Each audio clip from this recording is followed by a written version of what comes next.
बद्री विशाल के पावन धाम में भागवत कथा के अमृतपान से चिंतन करते हुए गुरु व बद्री विशाल के नाव में बैठकर बैकुंठ धाम का आनंद लिया।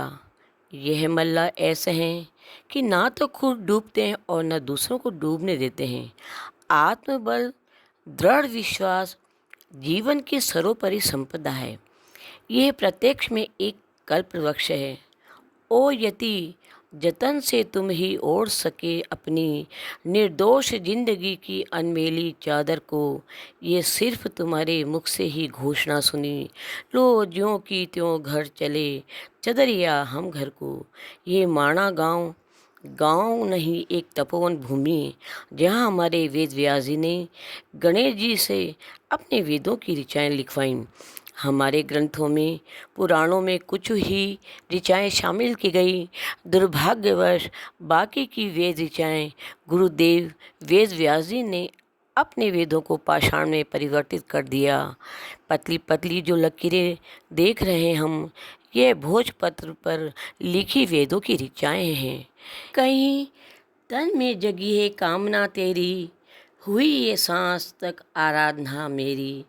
किरण को लेखनी कर मसी फुहारों को, लिखी सूरज चाप ने प्रस्तावना मेरी। लजाकर हो गया मुख लाल संध्या का, हुई साकार जब संभावना तेरी। विहग एक झुम्र वृक्षों में लगे गाने, बंधी जब छंद में आ कल्पना तेरी। सरस्वती की पुलिया को पार करने के लिए मोटी शिला भीम ने रखकर सबने सरस्वती की नदी को पार करके स्वर्ग के राह को पकड़ा। ये त्रिवेणी संगम में जहाँ आकर मिलती है। लिखने लगी मानस पटल पर संवेदनाएं नवऋचाएँ हैं। नाचने लगी छनन निकेतन में, आनंद की 64 कलाएँ हैं। निष्काम सेवा ही बड़ी सबसे, केवल प्रदर्शन पर जटाएँ हैं। उलझा रहेगा द्वंद्व में जब तक इस विश्व में पग पग व्यथाएँ हैं। कहते हैं जो पुण्य आत्मा होता है तो इस झरने की जो बूंदें उसके ऊपर गिरती हैं। ये माणा गांव के आखिरी छोर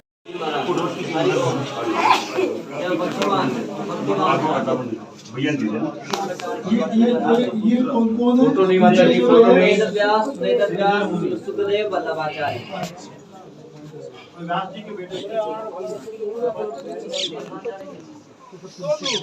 लिखने लगी मानस पटल पर संवेदनाएं नव ऋचाएँ हैं। नाचने लगी छनन निकेतन में, आनंद की 64 कलाएँ हैं।